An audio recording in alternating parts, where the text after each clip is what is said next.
आया था उसमें दिखाया था कि किस किस तरह से क्वेश्चन आता है। आज मैं आपका पहला चैप्टर स्टार्ट करने वाला हूं।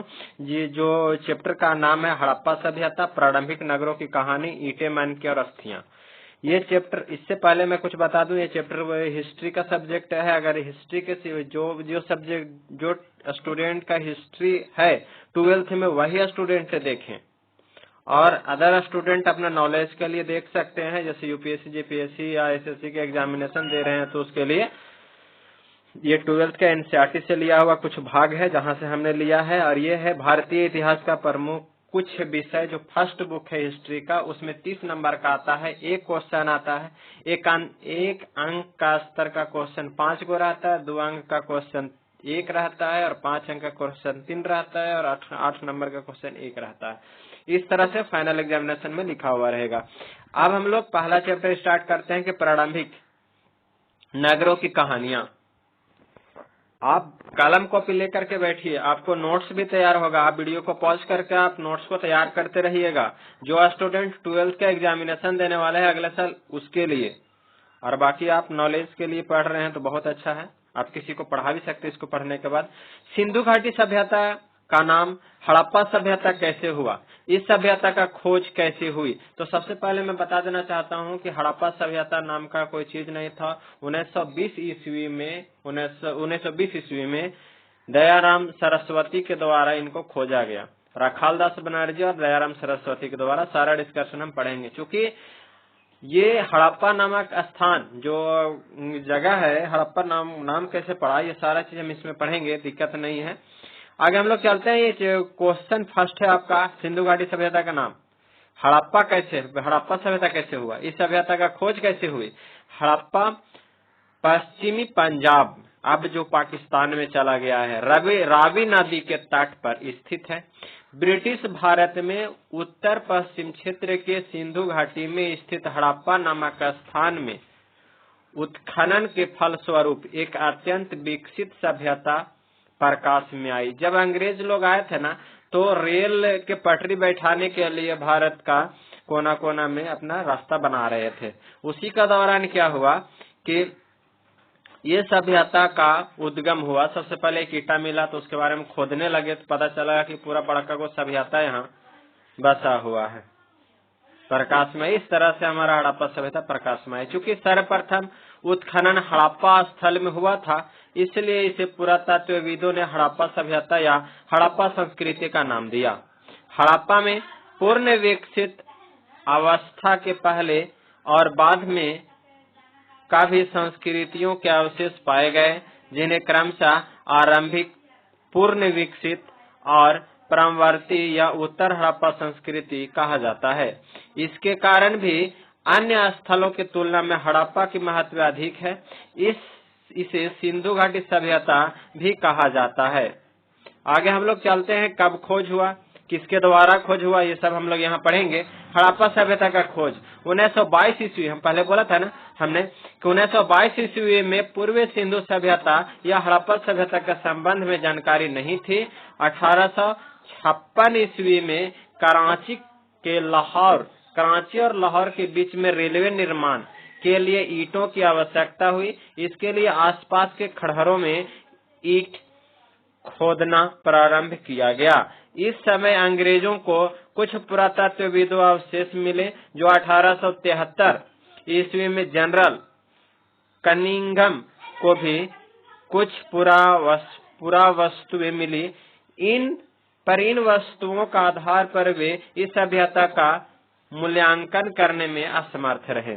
अब 1921 ईस्वी में दयाराम साहनी को हड़प्पा में खुदाई के दौरान कुछ मोहरें मिली। इसके बाद 1922 ईस्वी में डॉक्टर रखालदास बनर्जी ने वहां एक बौद्ध स्तूप का उत्खनन का क्रम में यह पता लगाया कि उसके निकट एक अति प्राचीन सभ्यता का धनवांशवेद दबे पड़े हैं, मतलब अवशेष दबे पड़े हैं। उन्हीं के प्रस्ताव पर भारतीय पुरातत्वविद विभाग ने उस क्षेत्र का खुदाई की और हड़प्पा सभ्यता प्रकाश में आया। आगे हम लोग चलते हैं, ये सारा नोट्स में लिखेगा, समझ में आएगा। आप इसको बहुत सरल तरीका से लिखा हुआ है। भारतीय पुरातत्वविद सर्वेक्षण के डायरेक्टर जनरल जॉन मार्शल, ये क्या है, इनके नेतृत्व में इसका खोज किया गया था। ने टीलों का खुदाई करके हर स्तर पर पाई जाने वाली वस्तुओं का सूक्ष्म परीक्षण किया, जिससे यह सभ्यता कालबद्ध मतलब शरणार्थ तरीकों से 1924 में जॉन मार्शल ने पूरे विश्व के बीच समकक्ष सिंधु नदी घाटी में विकसित हुई हड़प्पा सभ्यता का एक नवीनतम कांस्य युगीन सभ्यता घोषित किया गया। और हड़प्पा सभ्यता के प्रसार धातु युगीन सभ्यता इसलिए कहते हैं कि इस काल में पत्थरों के हथियारों के साथ साथ कांस मतलब कांसा किसको कहते हैं, शीशा को, के उपकरणों का भी प्रयोग होने लगा था। अब चलते हम लोग, अगला क्वेश्चन है, ये आपका एक क्वेश्चन का उत्तर हुआ। सेकेंड क्वेश्चन है हमारा, हड़प्पा सभ्यता किस प्रकार प्रकाश में आई। ये खास इम्पोर्टेंट क्वेश्चन नहीं है, आप अपने स्तर से पढ़ लीजिएगा। 1922 ईस्वी में पुरातत्वविद रखाल दास बनर्जी ने हड़प्पा सभ्यता के खंडहर के निकट एक बौद्ध स्तूप का उत्खनन के क्रम में जानकारी दी कि उसके निकट एक अति प्राचीन सभ्यता दबा पड़ा है। ये हम पहले भी बताए थे, इसमें भी लिखा हुआ है। तो यही चीज है कि ये सारा हम बहुत सारा चीज को हटा दिए हैं, क्योंकि सारा चीज इसमें डाला हुआ है बड़ा वाला क्वेश्चन में। तो चलिए अब हम लोग अगला क्वेश्चन स्टार्ट करते हैं।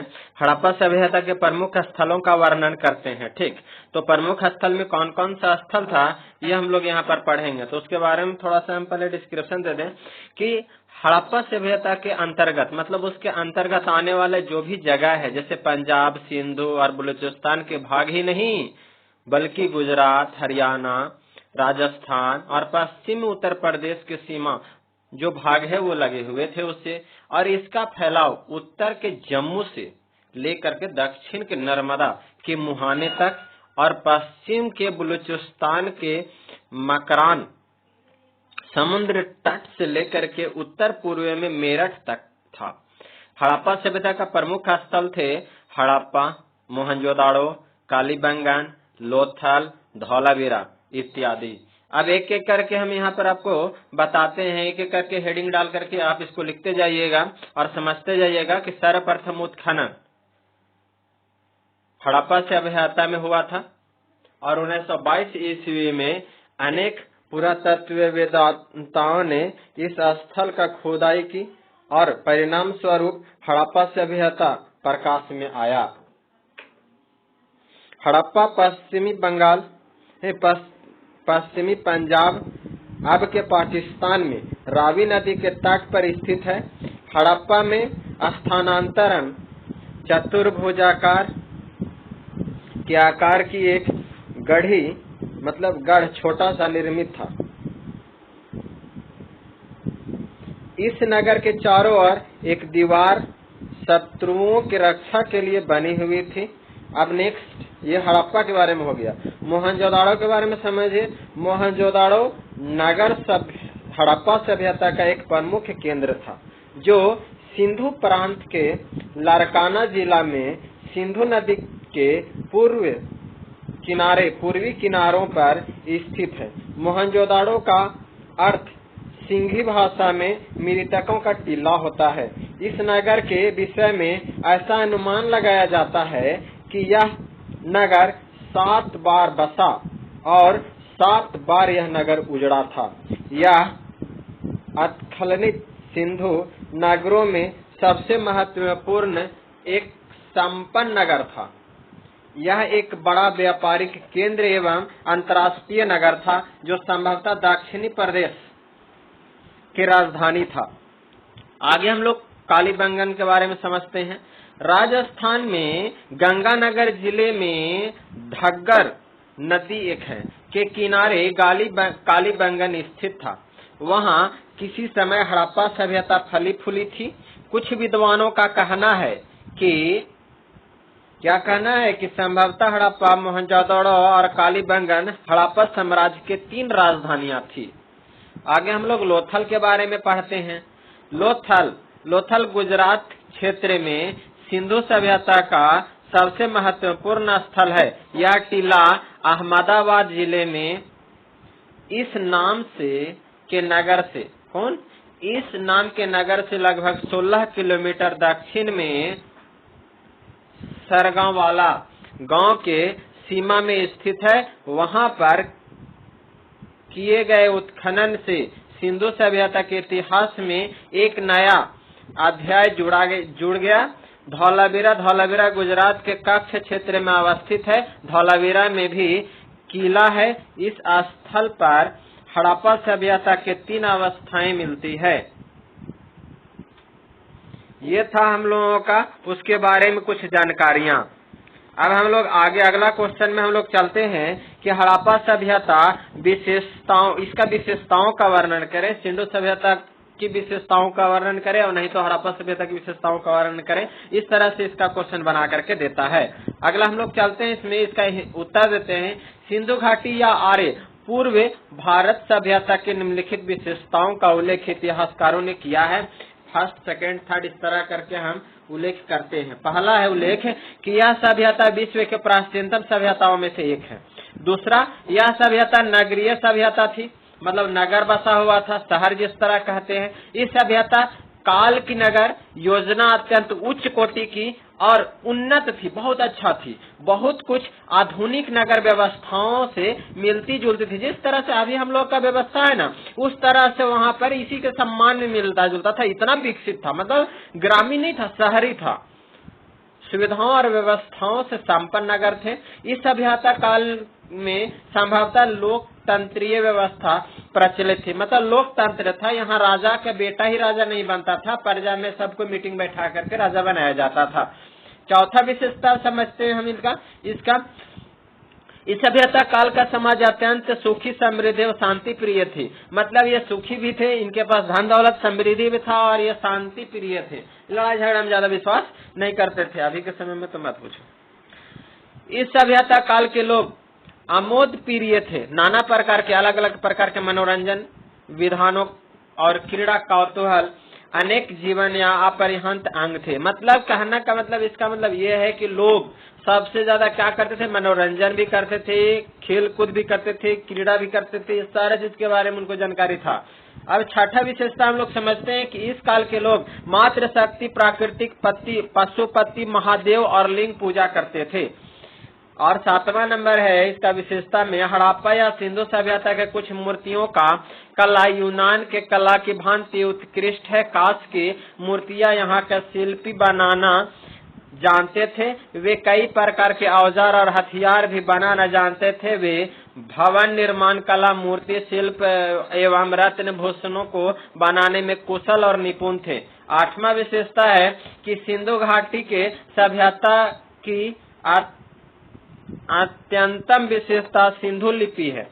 यह लिपि देवनागरी लिपि की भांति बाईं से दाईं ओर लिखी जाती थी। तत्काल प्रचलित लिपि चित्रात्मक लिपि है।